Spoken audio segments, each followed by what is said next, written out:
মধুমিতা চ্যানেলে তোমাদের স্বাগত। বন্ধুরা, কেমন আছো? আশা করি খুব খুব ভালো আছো, খুব ভালো থেকো। আর আমিও খুব ভালো আছি। তাই জন্য তোমাদের সাথে আমি একটা নতুন ব্লগ নিয়ে চলে এসেছি। ব্লগ মানেই তোমাদের সাথে রেসিপি।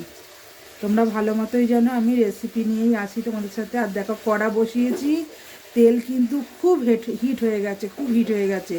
আর নিয়ে চলে আসছি আমি, দেখো তোমাদের সাথে। এটা হলো পার্শে মাছ। আজকে পার্শে মাছের রেসিপি দেখাবো আমি। এটা হলো নুন হলুদ মাখিয়ে নেবো পার্শে মাছটা। তোমাদের দেখাই যে পার্শে মাছ নুন হলুদ মাখিয়েই মাছটা কিন্তু ভাজতে হবে। নুনটা দিয়ে নিই আমি। আর পার্শে মাছ মানে কিন্তু খুব টেস্টি মাছ, তোমরা এটা ভালো মতোই জানো, এটা আর বলতে লাগবে না। কারণ দেখো, নুন হলুদ দিয়ে দিয়েছি আমি। এবার আমি মাখিয়েও নিচ্ছি। তেলটা গরম হয়ে গেছে অলরেডি খুব। দেখো, এই ছোট্ট কড়াটায় মাছ ভাজছি। কেন ভাজছি বলো তো? এই ছোট কড়াটায় মাছ ভাজলে মাছ কিন্তু একটাও ভাঙবে না। আর পার্শে মাছ মানে একটু ল্যাদলাদ ল্যাদলাদ করে, তোমরা জানো এটা, মানে একটু নরম নরমই ভাব থাকে। ওই জন্য আমি এই মাছটা এতেই ভাজছি। আমি এতে দিচ্ছি মাছটা কড়ায়। এইভাবে মাছটা দিয়ে নিচ্ছি।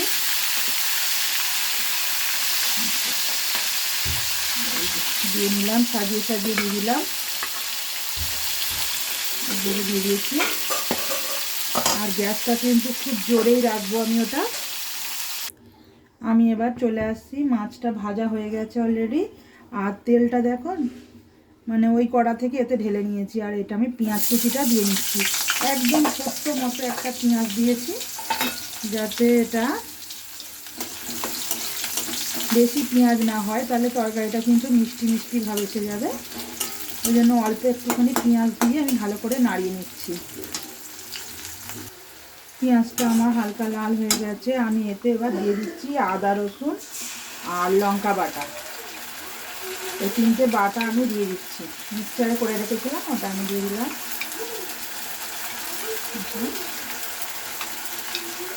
এইভাবে দিয়ে দিয়েছি, দিয়ে ভালো করে নাড়িয়ে নিচ্ছি আমি। খুব ভালো করে নাড়াতে হবে। আর মশলার ভাগটা কিন্তু একটু কমই দিতে হবে, খুব বেশি দিলে হবে না। এবার আমি পেঁয়াজ রসুনটা হালকা করে নাড়িয়ে ফেলছি এইভাবে। ভালো করে কষে নিলাম। আর এতে আমি দেখো 1 পিস টমেটো কেটে রেখেছিলাম, কুচি কুচি করে টমেটোটা দিয়ে দিচ্ছি। আর টমেটো দেওয়ার পরে আমি নুনটা দিচ্ছি, অল্প করে নুন দেবো। তো মাছটাও অল্প, মশলাটাও অল্প আছে, অল্প করে নুন দিয়ে দিলাম। দিয়ে আমি নাড়িয়ে নিচ্ছি খুব ভালো করে। টমেটোটা একটু ঘেঁটে ঘেঁটে দিতে হবে এইভাবে, যাতে টমেটোটা গলে যায়।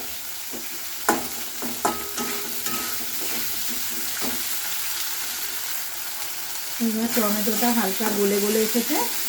আর আমি এতে দিয়ে দিচ্ছি হলুদটা দিয়ে নিলাম। আর এতে আমি আর একটু দেবো জল, সামান্য একটু জল, যাতে হলুদ গুঁড়োটা যেটা দিয়েছি পুড়ে না যায়। একটু জল দিয়ে দিলাম, দিয়ে নাড়িয়ে নিতে হবে। এইভাবে নাড়িয়ে নিচ্ছি খুব ভালো করে। মশলাটা খুব ভালো করে কষেছি। এবার এতে আমি দিয়ে দেবো জল, ঢেলে দেবো। জলটা ঢেলে দিচ্ছি, একদম অল্প করে জল দেবো, যেহেতু হবে মাছটা কষা কষা। আর এটা কি মাছ তোমাদের প্রথমেই আমি বলেছি যে আজকে আমি করছি পার্শে মাছের ঝাল। জলটা দিয়ে নিলাম। আর এতে আমি 4 পিস কাঁচা লঙ্কাও দিয়ে দিচ্ছি, চিড়ে রেখেছিলাম, কাঁচা লঙ্কাটা দিয়ে দিচ্ছি। এবার আমার মাছের ঝোলটা ফুটে গেছে। আর দেখো, কাঁচা লঙ্কাগুলো দিয়েছি, কত সুন্দর লাগছে দেখতে। আর মাছটাও আমি আস্তে করে ঢেলে দিচ্ছি, যেহেতু পার্শে মাছ যতই শক্ত হোক একটু ভাজতে গেলে ভেঙেই যায়। এইভাবে মাছটা দিয়ে দিলাম। মাছটা দিয়ে এইভাবে নাড়িয়ে দিতে হবে। একটু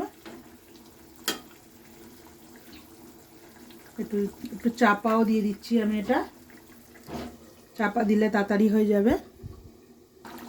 মাছটা আমার পুরো একদম মাখা মাখাই হয়ে এসেছে, হালকা ঝোল আছে। আর আমি এতে দিয়ে দিচ্ছি ধনে পাতা, দেখো কেটে বেছে ধুয়ে রেখেছিলাম, ধনে পাতাটা দিয়ে দিচ্ছি। আর পার্শে মাছ কিন্তু খুব টেস্টি মাছ, ভালো লাগলে একটা লাইক একটা শেয়ার করে দেবে। আর কেমন লাগলো বন্ধুরা আমাকে কমেন্ট করবে, হ্যাঁ আমি কমেন্টে তোমাদেরকে উত্তর দিয়ে দেবো। মাছটা আমার পুরো কমপ্লিট, একটু হালকা ঝোলই রেখেছি আমি, বেশি ঝোল না।